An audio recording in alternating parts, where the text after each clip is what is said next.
Today I want to look at a brand new switch type from a Junk Food Arcade and Kailh collaboration, the Amber.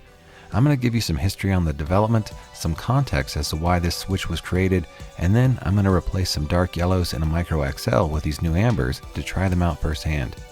To start, JFA and Kailh have been working behind the scenes for about 6 months to develop this. Basically, Junk Food Arcade would send specs to Kailh, who would in turn send samples. They would test and reiterate, and that process continued until they finally arrived at this end result you see here. At first glance, they look very cool in terms of color and aesthetics.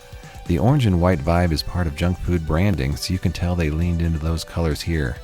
This translucent orange really pops and looks much different than a lot of other Kailh switches.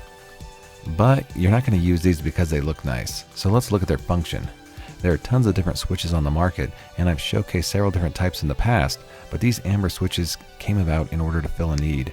The issue was that all other chalk switches have been aimed at keyboard use, whereas these ones were designed with fighting game controller use as the first and foremost priority. Now, red switches are sort of the default standard for smaller leverless devices like the Micro, and you can tell they use that as their starting point and then innovated to arrive here. What the Amber does differently is actually a handful of minor tweaks.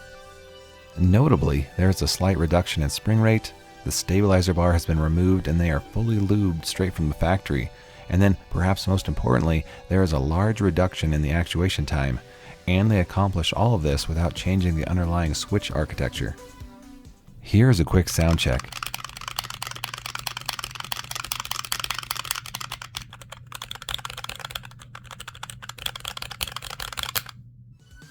So, JFA are obviously going to want you to put these switches in their Micro line, but you could utilize them in any device which accepts low-profile switches. These switches are sold in sets of 12 for $16 plus shipping.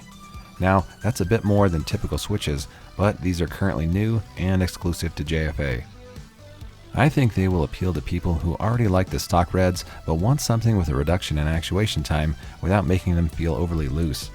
Your mileage may vary, but they sounded great, and I did end up really enjoying them for what it's worth. Another note is that even though I didn't demo it here, these switches can be taken apart, and a user could swap in heavier or lighter springs from other switches, so it's a great platform for further customization. Anyway, if you've tried these, let me know your take on them in the comments below. Similarly, if you found value in the content, I would very much appreciate a like. Thanks for watching, support your locals, and I'll see you next time.